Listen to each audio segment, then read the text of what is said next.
Si vous avez vos Bibles avec vous, je vous demande de tourner dans l'Évangile de Jean. L'Évangile de Jean est tout à fait à la fin, 20e chapitre.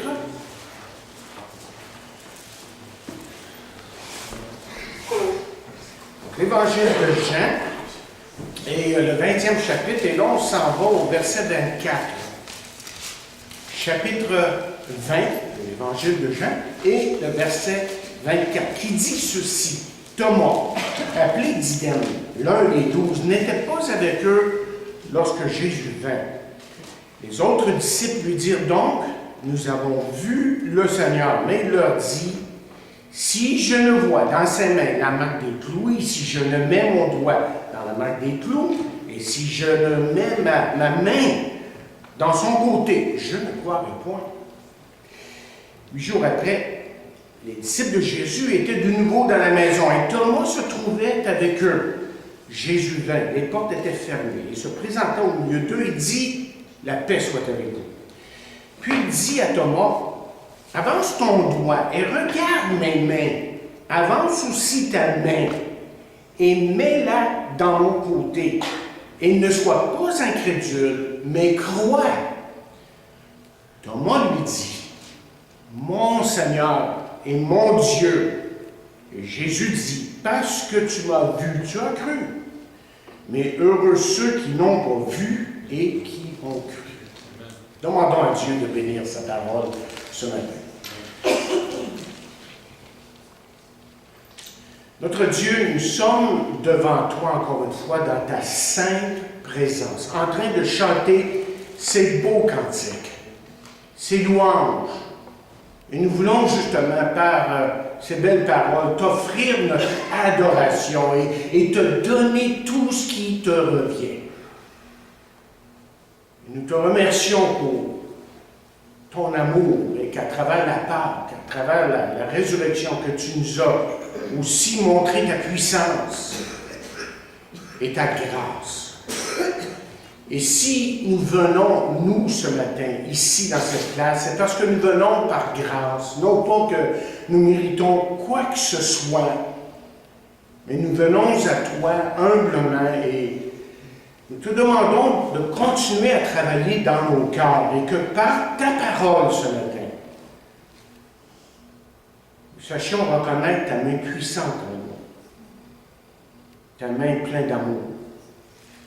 Viens à notre secours, viens au secours de notre incrédulité et fais que ce matin nous sortions de cette place sachant que nous avons vraiment touché le bord de ton vêtement, que nous t'avons rencontré, parce que tu es un Jésus qui est vivant au siècle des siècles. Amen. Amen. Si ce matin je vous demandais, je vous mentionnais certains noms, que je vous demandais en même temps de me donner un mot associé à ce nom, je pense que vous n'auriez pas de problème avec certains. Par exemple, si je vous dis Carey Price, tout de suite, ça vous dit hockey. Il y en a d'autres, c'est d'autres choses. Si je vous dis Céline Dion, vous allez penser à la chanson, une chanteuse après tout. Si je vous dis Philippe Couillard, Premier ministre du Québec, c'est peut-être plus qu'un mot, mais vous savez de quoi je parle ici. Mais si je vous donne là, quelques noms bibliques comme Adam, je pense que vous allez l'associer avec le mot péché. Si je vous dis David, vous allez l'associer au mot roi. C'est un roi. Si je vous dis Salomon, ça serait sagesse. C'est un grand homme plein de sagesse. Si je vous dis Pierre, tout de suite, ce qui va venir à votre esprit, c'est reniement. Si je vous dis Judas, vous allez dire, bien, c'est un traître. Le mot traître va bien avec son nom. Mais si aujourd'hui, je vous disais le nom Thomas, vous pourriez l'associer à quel adjectif? Mais c'est évident que ce serait le mot, si vous l'avez déjà pensé, doute. Hein? On l'associe au mot doute, vous auriez tout à fait raison. Et c'est pour ça que j'aimerais vous parler de cet homme, et surtout de l'homme qui a douté. Parce que c'est un homme qui a douté. Seulement, il faut comprendre que Thomas est mentionné dans l'Évangile de Jean seulement, et qu'il y a plus à dire que juste de dire qu'il a douté. Premièrement, j'aimerais que vous notiez l'attachement que Thomas avait envers Jésus. Il semble que Thomas, à un certain moment dans le ministère de Jésus, a reconnu que la vie de Jésus était en danger. Et Jésus se dirigeait vers Jérusalem. Et voici ce que Thomas a dit. Il a dit aux autres, allons aussi, afin de mourir avec lui. Évidemment, Thomas n'avait pas compris que Jésus devait mourir sur la croix du Calvaire. Mais disons qu'on trouve en lui, là, dans cet homme, un homme courageux, un homme qui était prêt même à mourir avec Jésus. Et deuxièmement, ce qu'on peut dire de Thomas, c'est que, bien que Thomas a douté, c'est lui qui a fait probablement la plus belle déclaration concernant la personne de Jésus. C'est lui qui a dit après tout, « Mon Seigneur et mon Dieu ». Car vous voyez, après l'avoir reconnu, il n'y avait aucun doute possible pour lui. Il avait vu effectivement Jésus mourir sur la croix. Et quand il a rencontré Jésus à nouveau, il n'y avait aucun doute quant à sa dignité, sa puissance. Il n'y avait aucun doute pour lui quant à sa victoire sur le péché et sur la mort. Et s'il y avait doute dans le cœur de Thomas, en tout cas pour un instant, mais maintenant il n'y en avait plus. Mais le passage qui nous concerne ce matin, qu'on a lu, là, nous dit que Thomas n'était pas présent lorsque Jésus est apparu aux autres disciples. Et à cause de ça, il a dit, vous vous rappelez, cette parole très familière, « Si je ne vois dans ses mains la marque des clous, et si je ne mets mon doigt dans la marque des clous, et si je ne mets ma main dans son côté, je ne croirai point. » Je veux que vous saisissiez deux choses si vous commencez. Okay? La première chose, c'est que Thomas n'était pas présent.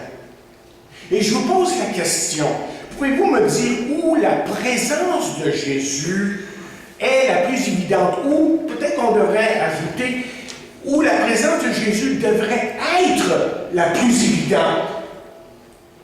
C'est vrai que Jésus est partout, là où on va. C'est-à-dire qu'il est toujours avec nous.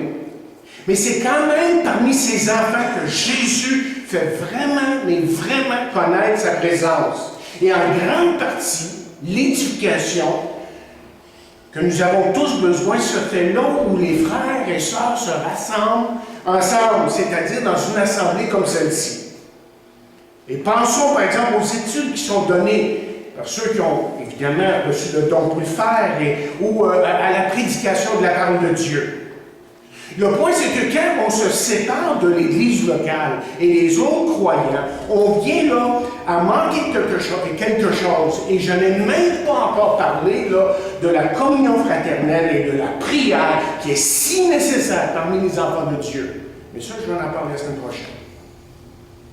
Dans Actes 2, verset 42, on lit ceci: dès lors, ils s'attachaient à écouter assidûment l'enseignement des apôtres et à vivre en communion les uns avec les autres, à rompre le pain et à prier ensemble.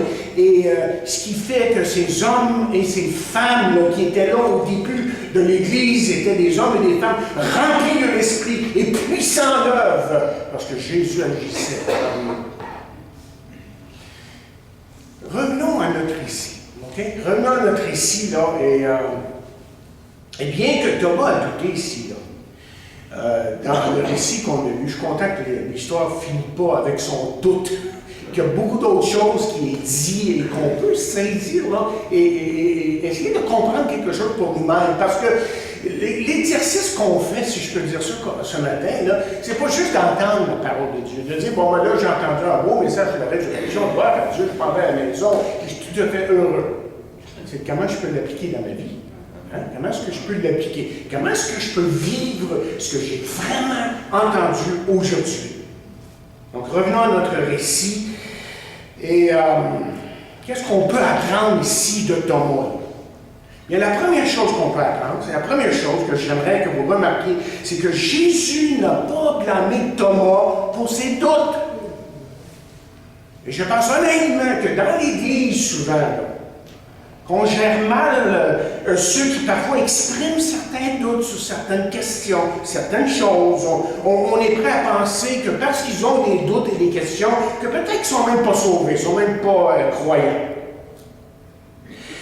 Et on met de côté, malheureusement, dans bien des milieux, ceux qui oseraient poser des questions concernant la foi.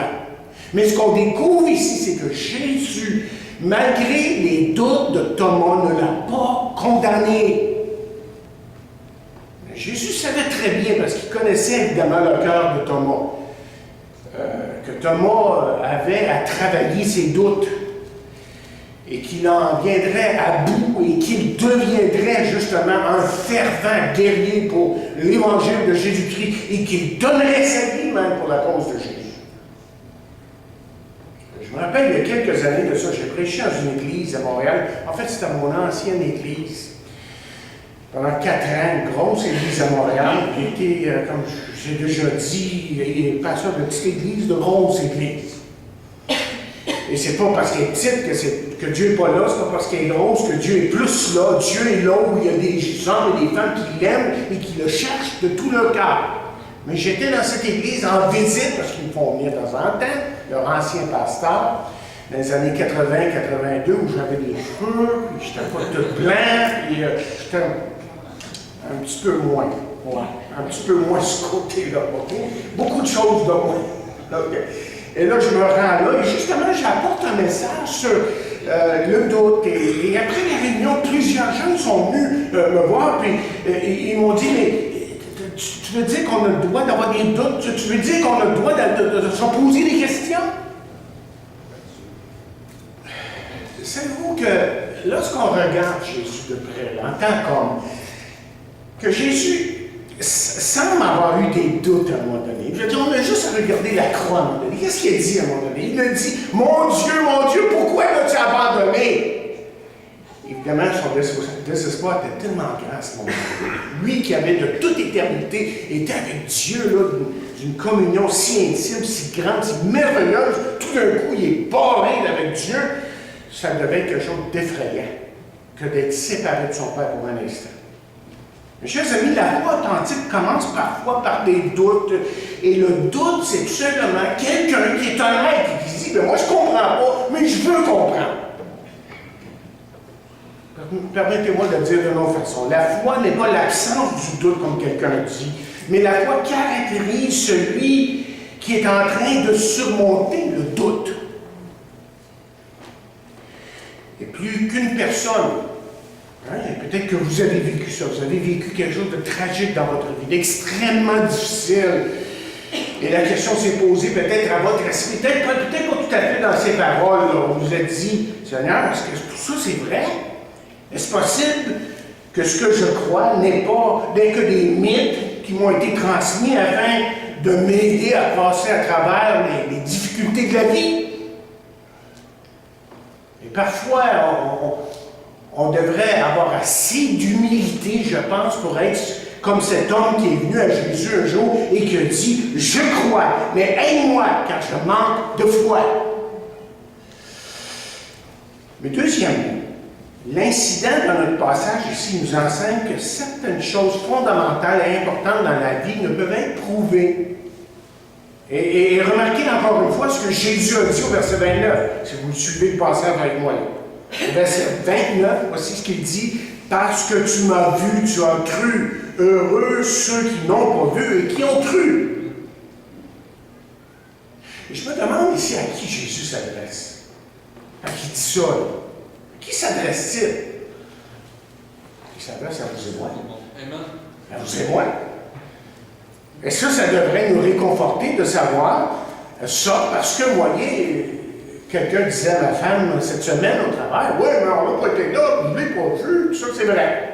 C'est vrai. Il faut être assez honnête pour dire que je n'ai pas vu ses mains percées, je n'ai pas vu son côté brisé, et je ne l'ai même pas vu après sa résurrection.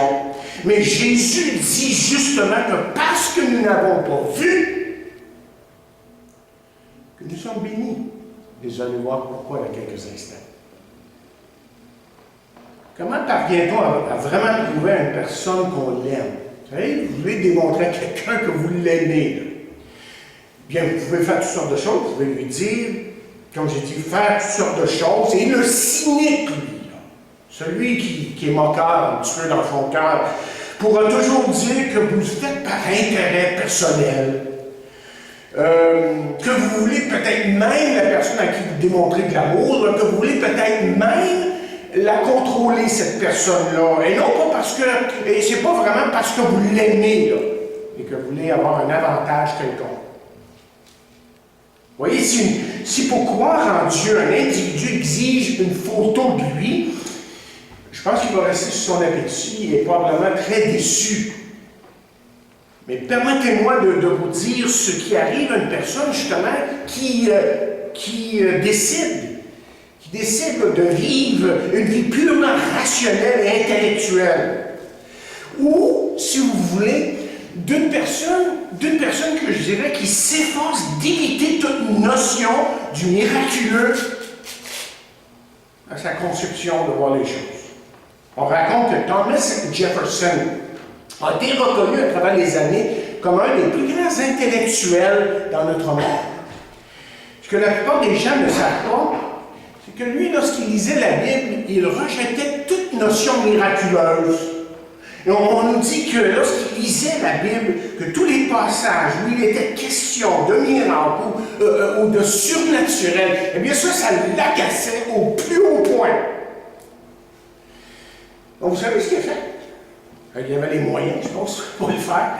Eh bien, il a établi sa propre Bible en utilisant la Bible qu'on a. Il a établi sa propre Bible, c'est-à-dire qu'il a enlevé tous les passages dans la Bible où on parlait de miracles.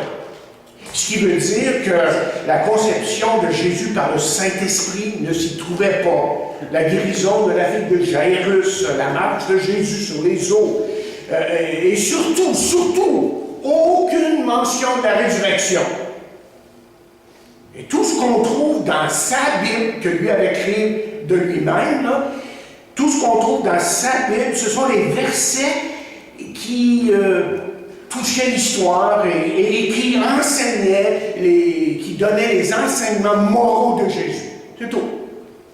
Ce qui fait, et quand vous arrivez à la fin de l'histoire de Jésus, voici ce que vous lisez. Ils placèrent le corps de Jésus dans les sépulcres et partirent. Point à la ligne. Ouais. Pour cet homme-là, l'Évangile se termine dans le sépulcre. Et je veux dire que dans le sépulcre, il n'y a pas de victoire sur le péché, il n'y a pas de victoire sur la mort. Et c'est justement ce qui est arrivé, pas seulement à lui, là, mais bien avant lui. Vous vous rappelez les disciples d'Emmaüs qui, eux, étaient sur la route. Ils n'avaient rien compris de ce qui est arrivé vraiment à Jésus. Dépinés, découragés, dépressifs peut-être. Et ils avaient tout abandonné. Mais ils ont réalisé ensuite, on se rappelle de l'histoire, que Jésus était bien vivant. Vous savez, c'est facile de réécrire l'histoire, de regarder en arrière comme Jefferson a fait et de dire que certaines choses n'ont pas eu lieu. Seulement, il y a un problème avec ça.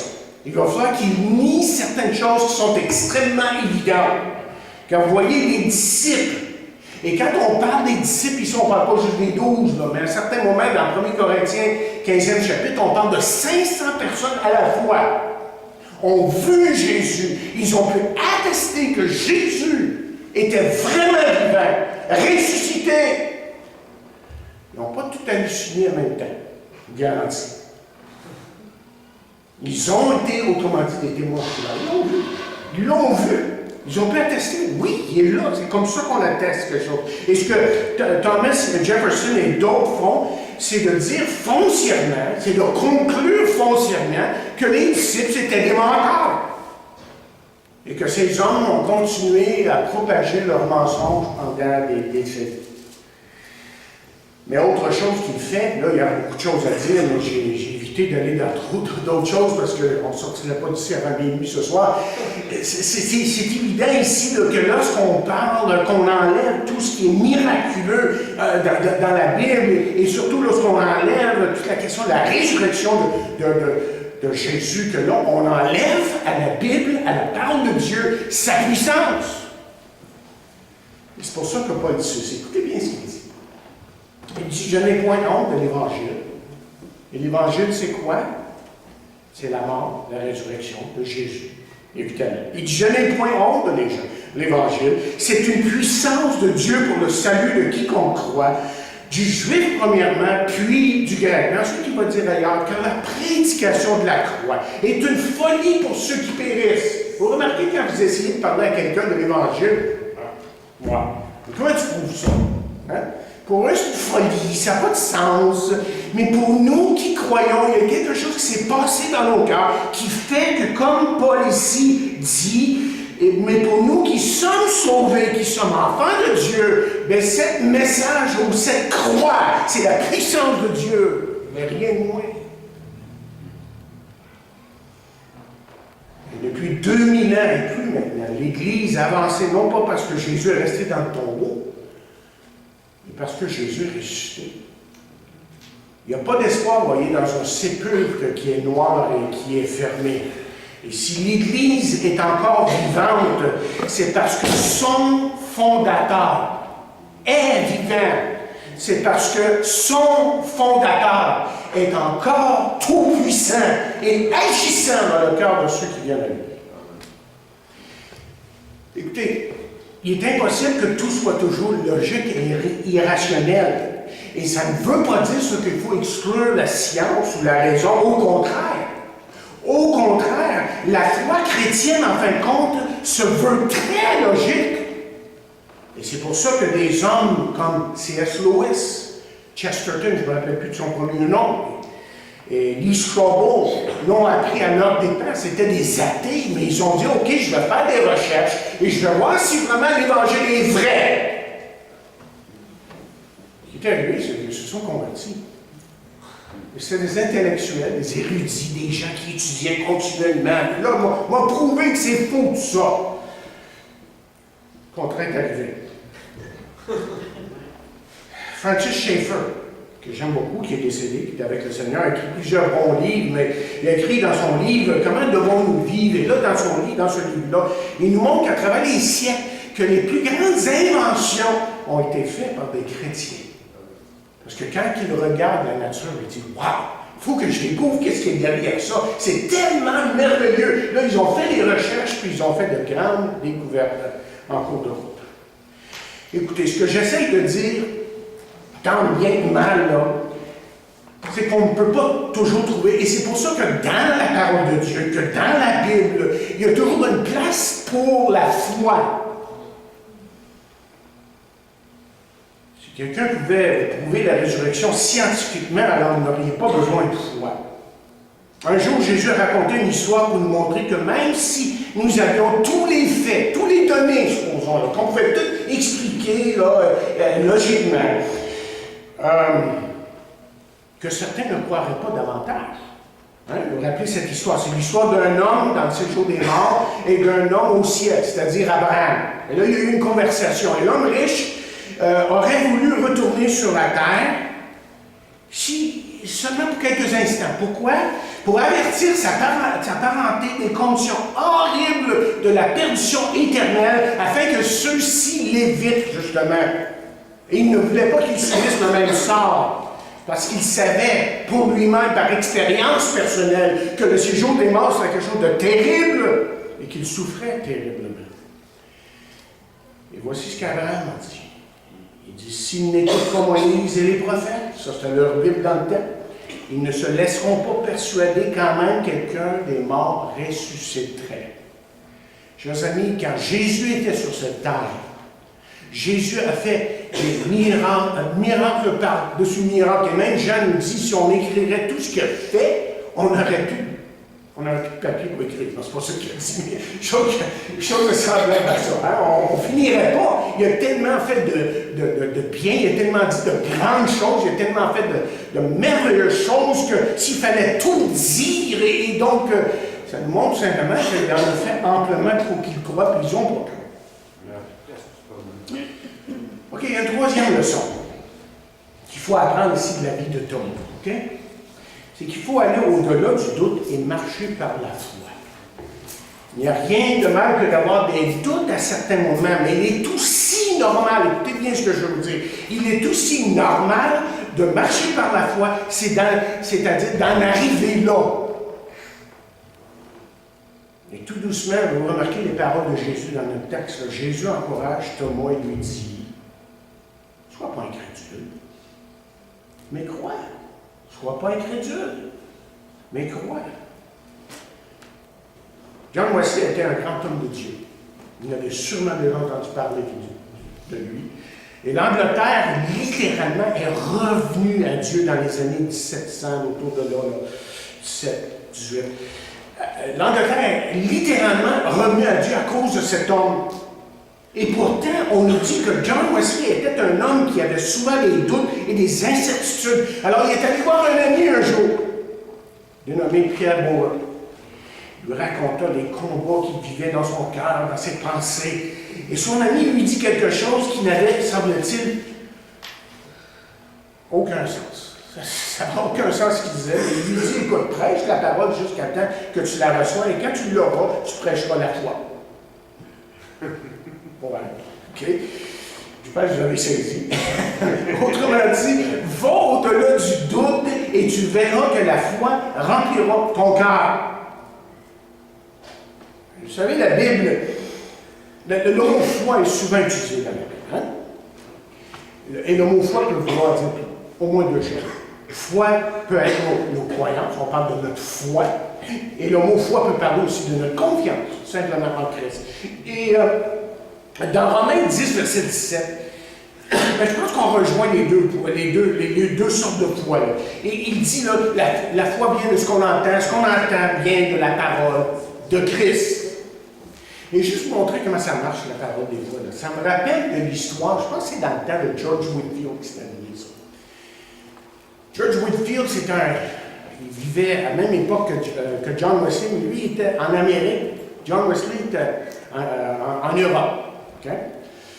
Il y avait des grands réveils dans leur temps. Et là, lui, George Whitefield, comme John Wesley, probablement, prêchait en plein air. C'était pas dans les églises tout le temps, c'était souvent en plein air. Et puis George Whitefield prêchait en plein air. Là, il y avait une gang qui s'était placée devant eux, puis qui se moquait de lui. Mais il continuait à prêcher l'évangile. Les gens se convertissaient. Puis après la réunion, il y en a un qui était plus smart que les autres, il a décidé d'imiter George Whitefield. Whitefield. Et puis là, il se mettait devant ses chums, puis commençait à prêcher l'évangile, exactement comme George Whitefield. Puis il était pas mal bon. Le problème, c'est qu'à force de le faire, il s'est converti. Il s'est converti à force d'écouter, d'imiter George Whitefield et d'entendre le message de la parole de Dieu. Lui-même s'est converti. Charles Spurgeon était aussi un autre grand homme de Dieu, évidemment. On dit de lui, dans les années 1850 et plus, là, que c'était le prince des prédicateurs. Et un jour, il alla vivre à Newcastle, en Angleterre, lorsque la ville était connue comme étant une ville industrielle, très sale et très polluée. Et là, il a visité une maison qu'il voulait louer. Le propriétaire de la maison l'emmena sur l'étage du haut à la fenêtre qui faisait face à la cathédrale de cette ville. Eh bien, là-bas, dit-il, vous verrez la cathédrale le dimanche. Le dimanche, dit Spurgeon. Pourquoi dimanche? Et il dit, parce que le dimanche, dit le propriétaire, les fournaises ne marchent pas et il n'y a plus de boucan. Donc, vous pouvez voir plus loin. Vous savez, lorsqu'on vient ensemble le dimanche, jour du Seigneur, lorsqu'on vient pour l'adorer, pour le glorifier, pour entendre ses paroles, c'est parce qu'on veut voir la cathédrale. On veut le voir, on veut le rencontrer. On vient pour voir le cœur de Dieu. Je vais vous dire quelque chose qui me parle autant que vous. Là. Il y a dans la vie là, des moments difficiles. Hein? On en parle souvent de ça. La peine, les déceptions, les dépressions, la douleur et tout ça. Et quand ça arrive, on sent à certains moments que notre emprise sur Dieu, les choses de Dieu, la parole de Dieu, la foi et tout ce qu'on peut dire, là, on dirait que notre emprise sur Dieu faiblit. Et il arrive que le doute s'installe.